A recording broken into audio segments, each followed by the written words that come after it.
Good evening. Creed, welcome to the Mystery Playhouse. What would you do if a friend of yours were accused of committing murder and circumstantial evidence made him appear to be guilty? He swears to you that he did not commit the crime, but says that unless you protect him by lying about his whereabouts, he will be unable to prove his innocence. What would you do? Well, that's the problem posed by mystery writer William Irish in tonight's play entitled Two Men in a Furnished Room, starring John Beale.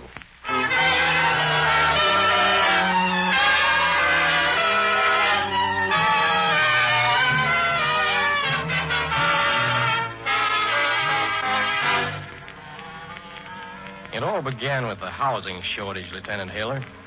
You see, Dixon and I tried to rent this furnished room just about the same time. Well, first we argued about who should get it, and then we ended up sharing it. We got along all right, I guess.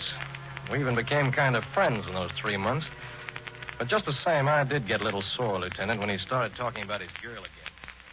I don't get you, Red. You never even met Estelle, and you're down on her. I don't need to meet her. I know women, that's all. All right, some girl gave you the business. That doesn't mean I know. It doesn't mean a thing. Have it your own way. Estelle's different. If it weren't for her mother, everything would... I know. My girl had a mother, too. I never met her. You think every girl's out for what she can get? Yeah. I'm telling you, Estelle is let's drop it, shall we? I want to read. Well, gee, Red, that's what I want to talk to you about. What? Reading? No. But... You see, Estelle called me at the office today. Yeah. So? Well, she's got something on her mind, and she wants to come over and talk to me about it. Well, why don't you go over to her place and talk? Well, you know, her mother objects. Yeah, that sounds familiar. So you want me to take a walk, huh? If you don't mind. It's raining out. Yeah, I know. Gee, I hate to ask you to do this. And I don't feel like going to the movies. Look, it won't happen again, Red. Sure. Honest, Red, honest. All right. What time's curfew? It's almost 8:30 now. She ought to be here soon. Okay, I'll clear out. out. Now, you don't have to dodge meeting her. Look, don't take this personal, Dix, but I don't particularly want to meet her, okay? I'll just get my raincoat. Are you sure you don't mind? What's the difference? Yeah, I feel like a heel, Red. Well, forget it. Maybe someday you can do me a favor. I'll be back around midnight.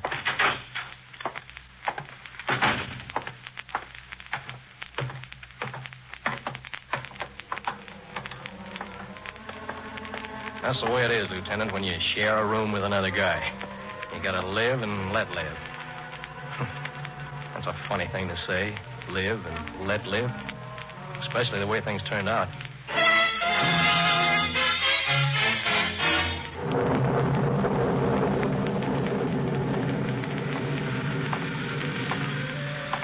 The rain was nasty and cold.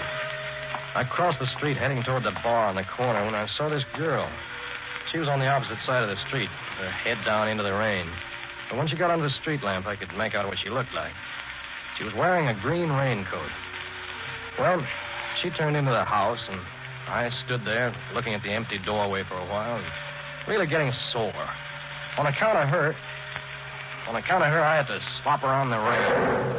I had a good mind to go back there and... No, but what was the use? I went into the bar.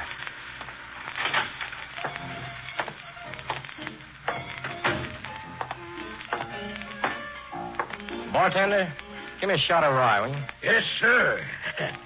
Sort of wet night out, huh? Good weather for ducks. Yeah, but ducks. You look mad. Fight with your girl? No, nothing like that. You look like you'd like to kill someone. Yeah? Well, give me that shot of rye, will you? Sure. All I've got to kill is 3 hours' time.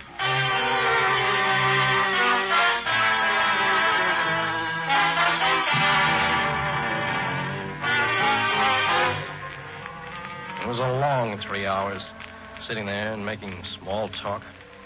Well, finally, I decided I might as well go back to the room. When I got up there, I knocked on the door. That you, Red? Well, who'd you think it'd be, Lana Turner? Open up. Now, what did you knock for? You got a key? What's eating you? Why shouldn't I knock? Thought maybe your girl was still here. Oh, she's gone, I see. Just a few minutes before you got here.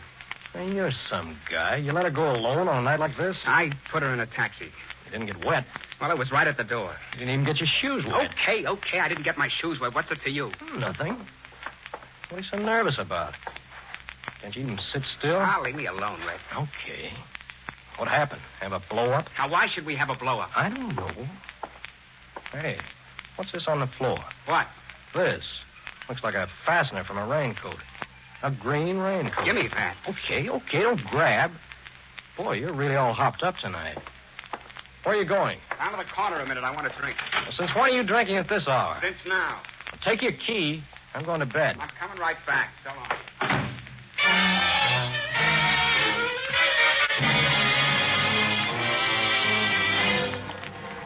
I didn't get it. Here was Dixon acting like he'd had a high-tension wire running through him. Well, I got undressed and washed, took a good look at myself in the mirror, and then got into bed. Just as I was getting set to drop off... hello? I want to speak to my daughter. Huh? Oh. She promised me to have a definite understanding with you once and for all. But listen... And if you think you'll get anywhere by keeping her till all hours of the night... I'm trying to tell you... Is Mr. Dixon, isn't it? No, this is his roommate. Dixon's out. Oh, and I suppose my daughter's left, too. She left over half an hour ago. Half an hour ago? Then why isn't she back here by now? Well, she'll probably get back any minute. But it's only 6 blocks. What could have happened to her?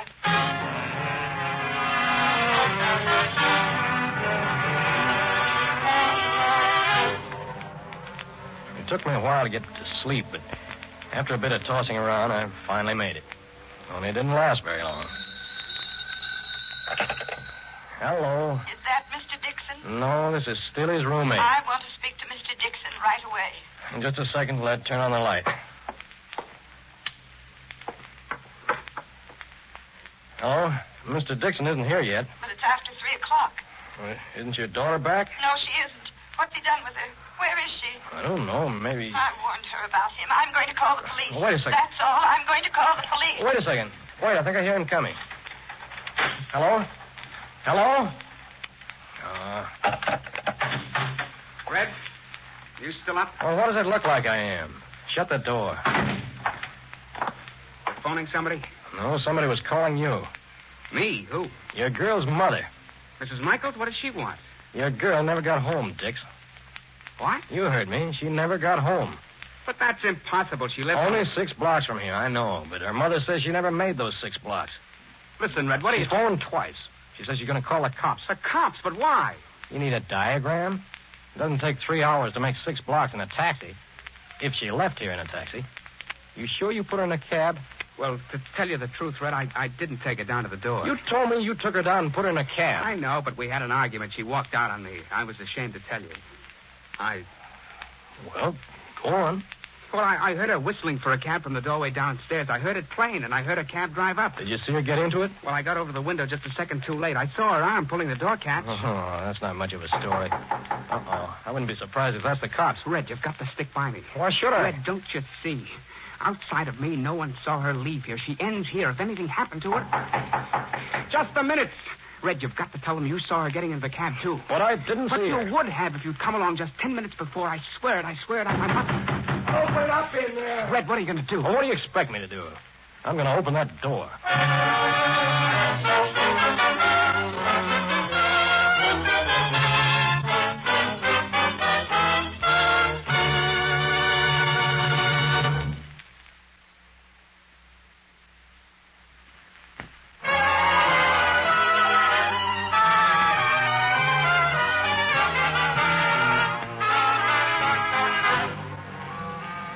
The first cop that night the girl disappeared was only a curtain raiser, Lieutenant.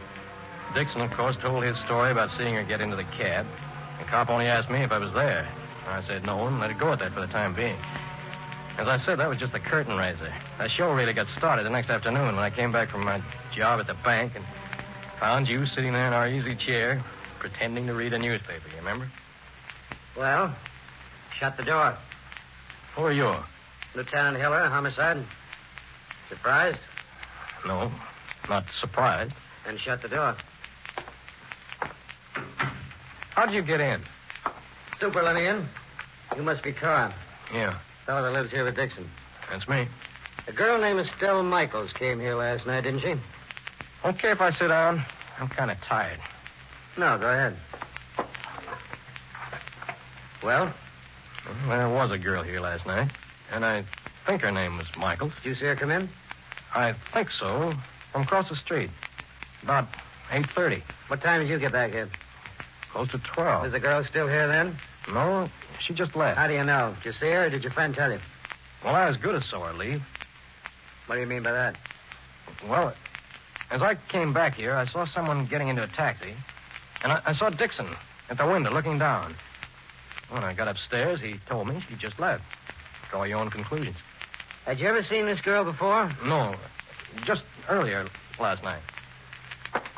Okay, that's all for now. And stick close by and make sure your friend does, too. I want to see you guys again.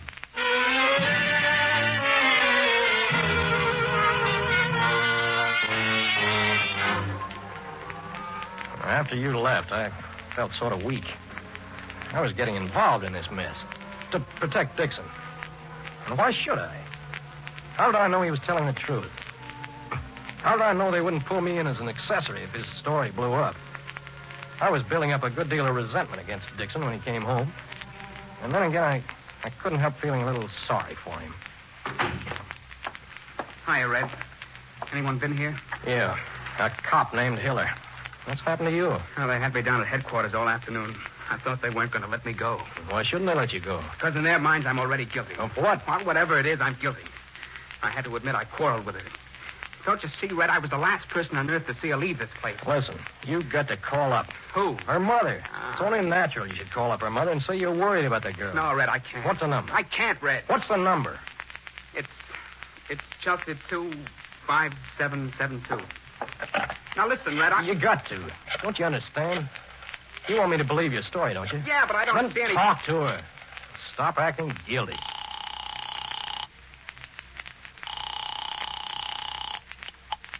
Hello? Mrs. Michaels, please. Who's this once? And tell her Dixon wants to speak to her. Here, you take it. Hello? Hello, Mrs. Michaels? This is John Dixon, Mrs. Michaels.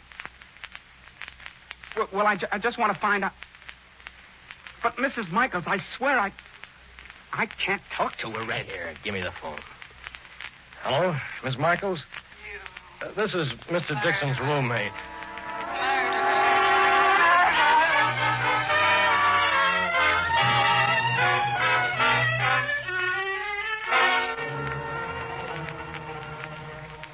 I'm getting out of here. I gotta get out.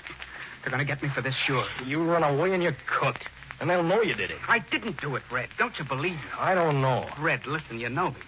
Do you think I'm the kind of guy who could kill somebody? What do I know, really? Sure, I've lived in this room with you for 3 months. But what do I know about you? I didn't do it, Red. You remember that raincoat fastener I found last night? It came from her raincoat. How come? I told you we had an argument. She wanted to leave, and I was trying to hold her back. I was holding onto her raincoat, and... Don't you see how this looks for me, Red? Yeah, I see. Maybe you'd better clear out. Oh, gee, I knew you'd see it my way, Red. Look, can you lend me some dough? I'm dead broke. I can lend you 20. I'll pay you back. Yeah? How? Here. Oh, gee, thanks, Red. I'll get in touch with you somehow. Where are you going to be? I don't know yet. I'll let you know. Thanks again, Red. $20 and I get thanks. Boy, what a sucker.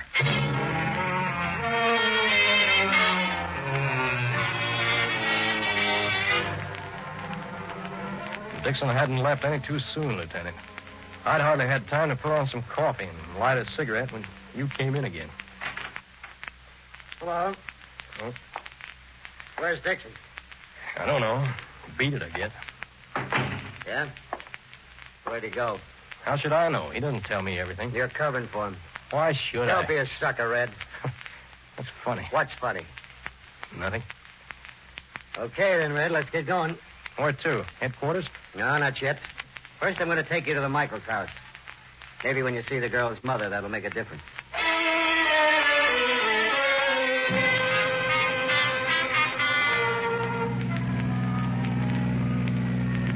That 6 blocks ride in the headquarters car took maybe 3 or 4 minutes. But in that time, I did plenty of thinking. So at last I was going to meet the girl's mother. And then what? How far could I go in this whole thing? How far could I protect Dixon?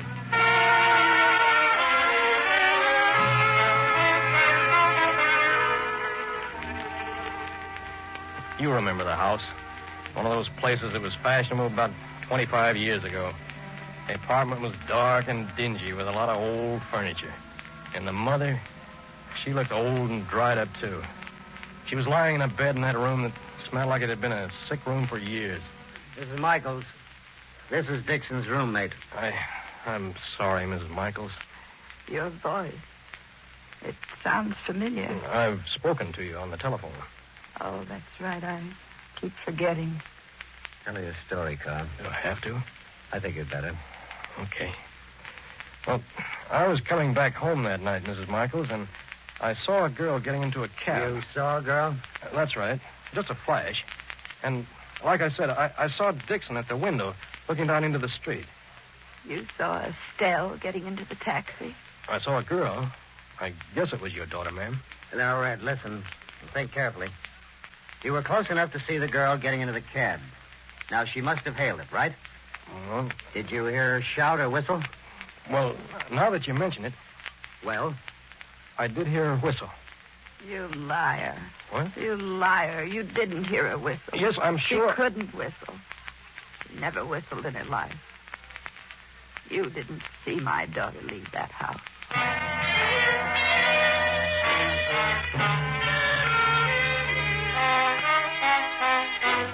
When we got out on the street, you turned on me. You knew I hadn't told the truth. well, Red, what do you say now? All right, he was lying to me. You still want to cover for him? Well, leave me alone, can't you? He didn't leave her alone, Carl. We found the body. Not pretty. Want to come down to the morgue and have a look at it? No. He strangled her, Carl. Then he dragged her up to the roof. Even went to the trouble to carry the body across a couple of buildings. You know he isn't a very strong guy. Well, you could make two of them. But he carried that girl's body across a couple of roofs and then threw her down an air shaft. Want to take a trip to the morgue, Red? You let me go. And I went back to the room, feeling sort of sick all the way. When I got there, the phone was ringing. Hello? Who is this, please? Who do you want?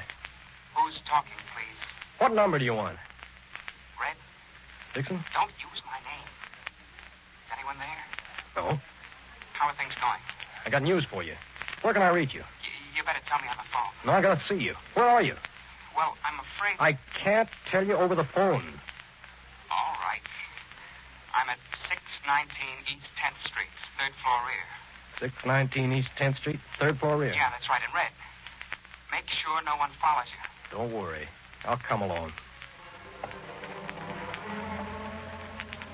What I was going to do, it wasn't very pleasant. But what else could I do now? It was the only way I could save my own skin. And just because he'd roomed with me for 3 months, that didn't mean I had to have any sense of loyalty to the guy or anything like that. I was in this deep. Now I had to get out. Are you sure you weren't followed, Red? I made sure. Gee, it's good to see her. What's been happening? They found the girl They found her. You mean at the bottom of an air shaft.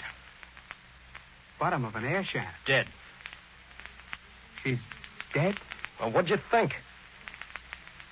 Red, I was in love with that girl. What did she say to you?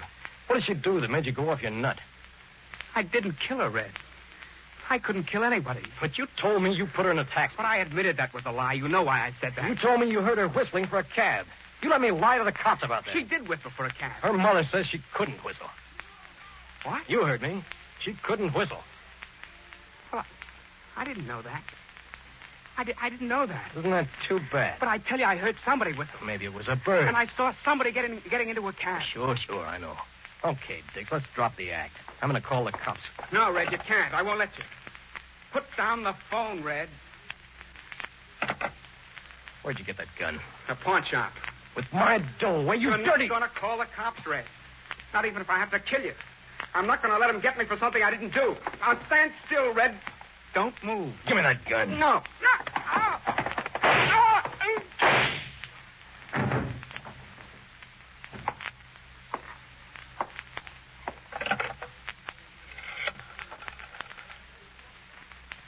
Operator, give me the police.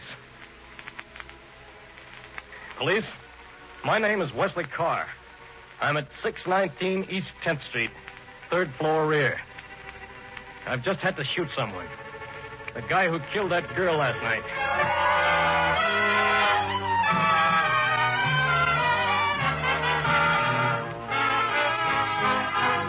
Well, that's the whole story, Lieutenant Hiller. It was him or me. I didn't want to shoot him. I know, Red. Well, we just got a report from the hospital. Dixon died in the ambulance on the way over. What? Well, maybe it's better this way. Think so? I don't know. Maybe it's better. I was really sorry for him. You know I tried to cover up for him. I thought maybe he was innocent until that business about the whistling. You're sure? I won't get into any trouble about that, will I? About that? No. No, we're willing to forget that. Thanks. Can I go now? Well, just a minute, Carl. Stevens. Yes, sir? Bring in the girl. The girl? But she's dead. Yeah, I know. Here she is, Lieutenant. All right, sit down, miss. I don't get this. That's not Estelle. Is it? Did you ever see this girl before, Carl? No. Did you ever see her, miss? Never. Where were you at midnight last night? But I told you. Tell me again. I want him to hear. I was in front of the house where that girl was killed. And what did you do? I whistled for a cab. And it came and you got into it? That's right. That's all. Stevens, take her outside. Yes, sir? Come on. You mean Dixon was telling the truth? That's right, Carl. Well, then Estelle Dixon thought he saw her get into that cab, but it wasn't her. Someone was waiting for her on the stairs, Red. A guy she'd met while she was a canteen hostess. A guy she got tired of when he was overseas. A guy who hated her for throwing him over. A guy we've been investigating on the QT. But who? A guy who recognized her earlier the night she was killed. A guy strong enough to strangle her, Red. Strong enough to carry her across a couple of roofs and throw her down into an air shaft. In other words, Carr, you. Okay. You've been pretty smart. But she had it coming to her. Yeah? Well, in about 3 months, I guess. That's what they'll be saying about you, Red.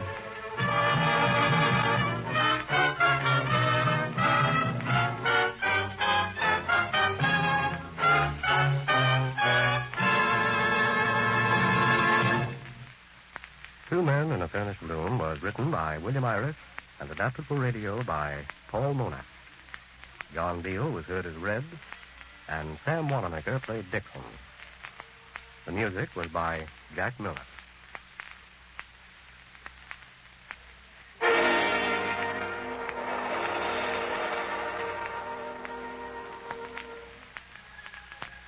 Until next time, please, night, sleep tight. This is the Armed Forces Radio Service, the voice of information and education.